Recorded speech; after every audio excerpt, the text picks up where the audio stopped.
Alors, je reviens sur l'autisme. C'est un sujet qui me passionne, l'autisme. Euh, alors, ce qui caractérise l'autiste, quels sont les tests que j'imagine pour détecter un comportement autistique? Eh bien, par exemple, le fait de ne pas réagir quand on lui parle. Et même quand on lui dit des choses désagréables, par exemple, quand on l'insulte. Ben, vous verrez que les autistes, eux, ils n'entendent pas. Ils se débranchent, ils n'écoutent pas. Alors que quelqu'un qui n'est pas autiste, il va réagir. Pourquoi? Parce que l'autiste a un rapport au monde très compliqué, très bizarre, et les gens n'existent pas vraiment autour de lui. Lui, il existe, ah oui, lui, il existe, oui. Mais les autres n'existent pas. C'est d'ailleurs un sentiment qui est assez proche de l'enfant, du bébé, qui a du mal à intégrer le fait qu'il y a des gens autour de lui qui ne font pas partie de lui. Et donc,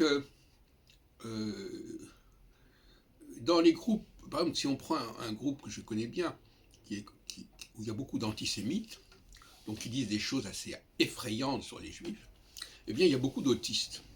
Parce que justement, les autistes aiment bien se retrouver entre eux, comme les femmes d'ailleurs aussi, pour des raisons parallèles, parce que ils adorent comme ça berner des tabous, les transgresser, et plus c'est horrible ce qu'ils disent, plus c'est aberrant, et plus ils se réjouissent. Donc ça aussi, c'est l'autisme, il aime bien proférer des propos outrageants, outrageants, outrés, il est dans l'outrance, et les autistes aiment bien se retrouver entre eux. C'est pour ça que le Café Philo que j'anime actuellement, il a été constitué à partir d'un groupe de gens qui au départ se réunissaient pour proférer des propos antisémites. Et je les ai convertis, si on peut dire, à une autre façon de passer le temps. Mais il y a quand même l'autisme qui subsiste chez certains, qui débitent indéfiniment, inlassablement les mêmes propos. C'est un véritable disque rayé.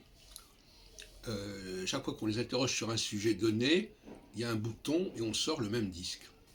Je pense, bon, je ne vais pas donner de nom, parce que tout le monde les connaît, ceux qui suivent nos émissions. Donc, voilà, l'autiste, il... alors c'est amusant parce que, alors lui, tout à l'heure je parlais d'une émission sur les addictions. Alors les addictions, c'est quand même être sensible à ce qui se passe autour de soi et à vouloir compenser des manques, etc. Mais l'autisme, c'est une forme d'autonomie, littéralement, d'automatisme aussi. Et ça a déjà été étudié par bien d'autres personnes.